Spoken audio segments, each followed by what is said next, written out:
stop disputing charge-offs the wrong way.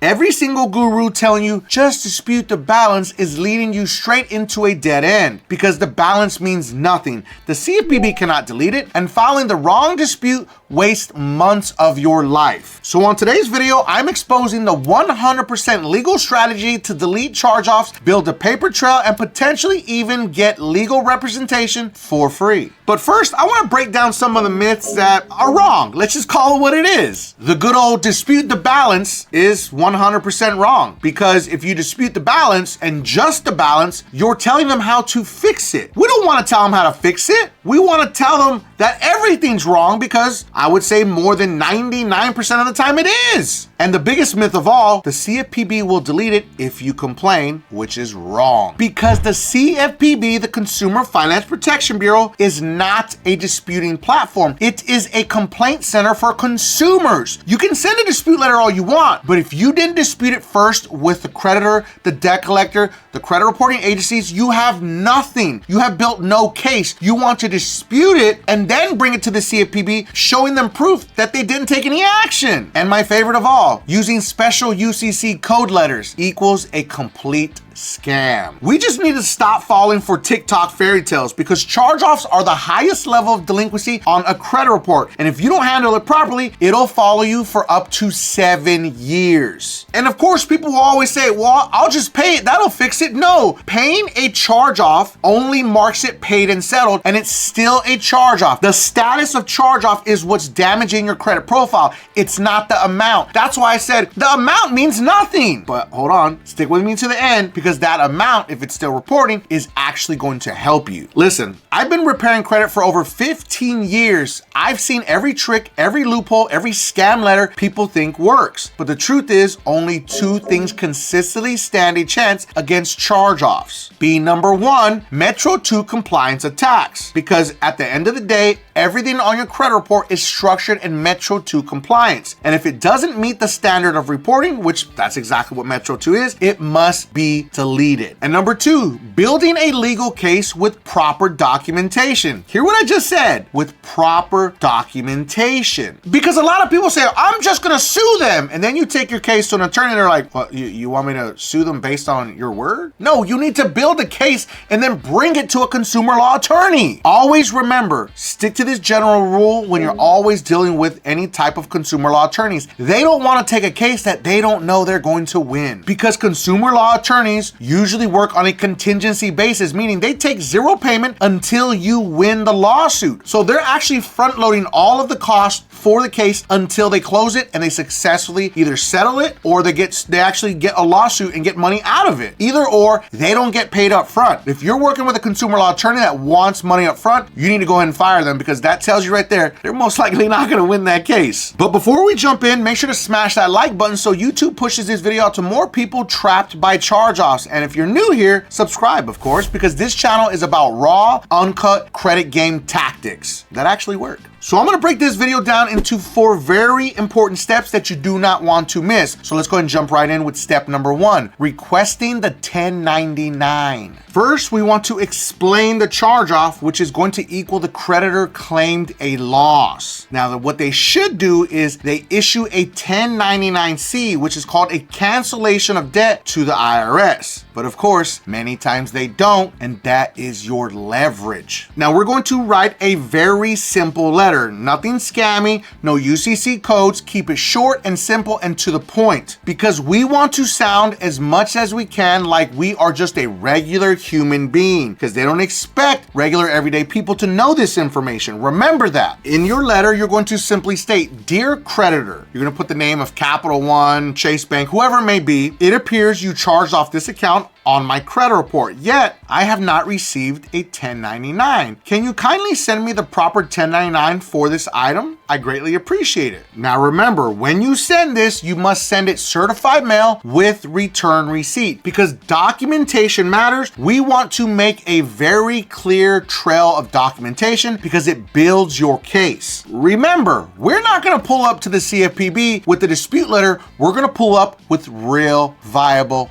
proof. Now, the first thing people will say in the comments, oh, a 1099 means that that's taxable income. You owe debt now to the IRS. This is not good. Don't do it, people. Yes, I know, okay? But now we're gonna move on to step number 2, which is the tax loophole. When you get the 1099, creditors will scare you and saying it's taxable income. But reality, there's something called a Form 982 of insolvency exclusion because 90% of Americans qualify as insolvent. Your debts are greater than your assets, meaning the IRS may forgive it. So get a tax professional to file the 1099 with Form 982, and that debt equals legally extinguished. I want to give a special shout out to all my beasters out there that are working hard to fix their credit using Dispute Beast, the most advanced AI credit repair software ever created that comes with a 110% money back guarantee. But specifically to Kenneth. Kenneth's credit score went up 282 points after just one round with Dispute Beast, and Arthur's credit score went up 670 points after just 2 rounds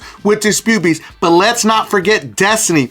Destiny's credit score went up 264 points after just 1 round with Dispute Beast. Dispute Beast link is going to be in the video description and pinned at the top of the comments for anyone that needs to fix their credit. And don't go to an H&R Block because the majority of these people are only pushing buttons. You want to go to a real accountant/tax professional that understands Form 982, or if you feel comfortable, have ChatGPT write it up for you. Now we're going to move on to step number 3, where we attack the credit bureaus. Now the creditor reported the debt as a loss, correct? But it's still showing a balance on your report, and that's not accurate. It's inaccurate. And this time we're going to send a simple dispute letter to any credit reporting agency that is reporting the item on your credit report. That means Experian, Equifax, and TransUnion, and any of the secondary credit reporting agencies also. No, you don't want to freeze them. You want to attack them. Freezing them is just going to leave it on your credit report. And in all reality, it does nothing to freeze them because they still have access to all secondary credit reporting agencies, even if you freeze them. So stop listening to these amateurs out there. As you can see, I get really amped up about this because it makes me angry that they continue to spread this lie that, oh, freeze the secondary bureaus, it makes it easier. No, it doesn't. It makes you just leave it there and it does nothing. So again, we're going to attack it everywhere at every credit reporting agency. Let me give you the list real quick because you need to look to see where it's reporting. Now, when I say all credit reporting agencies, I'm referring to Experian, TransUnion, Equifax, LexisNexis, LCI, Inovis, ARS, Creditco, Clarity, DataX, Microbilt, and Factor Trust. That is a total of 12 credit reporting agencies that you need to attack these negative items with. Now, in your letter, you're going to simply state this account is reporting a balance even though it's been canceled with a 1099. The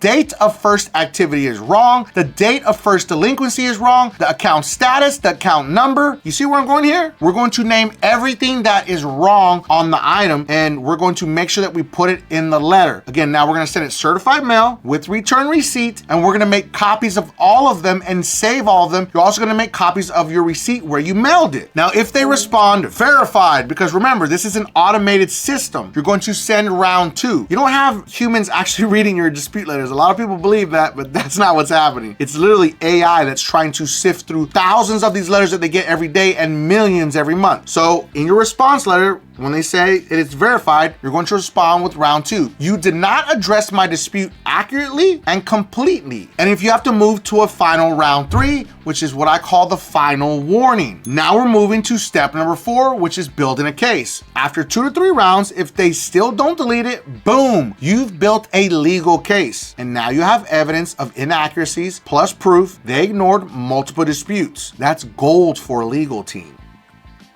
Last part's the most important. You have 2 paths that you can take here. You can take all of your proof, meaning your dispute letters, your responses, and you can file a complaint with the CFPB telling them that you demand deletion because they did nothing and they did not do a full investigation. Now, understand the CFPB is floating on fumes. We don't know how long they're gonna be able to actually be open because there's literally less than 200 employees versus 1,200 employees, which is pretty crazy for the entire United States. So just remember that. So you submit all of your documentation information at the CFPB website, the Consumer Finance Protection Bureau, and that's when you file a complaint. And usually they'll respond within 15 days. Now, your second option is to take all of your proof and find a local consumer law attorney in your area. And as I stated earlier, you bring all of your letters, all of your documentation, and tell them about your case, and they have to take the case on a contingency plan, meaning they don't get paid unless you win. But there is a third and final option. You file a lawsuit in small claims court against the actual credit reporting agencies, and you bring proof. That's all you need. Now let's do a 4-step recap of the strategy. Number 1, get the 1099. Number 2, file Form 982 of insolvency with a tax professional. Number 3, dispute the inaccuracies. And number 4, build a legal case. Now make sure to comment the word charge off if you're going to use this tactic today to delete charge-offs from your credit reports. And also remember, if you have any collections, charge-offs, or any negative items that you need to delete from your credit reports, make sure to watch this video right here because it's going to show you how AI will do all the work for you, mail the letters, and it comes with a 110% money back guarantee. And if you felt that I brought you some value in this video, make sure that you don't forget and subscribe to increase your credit score.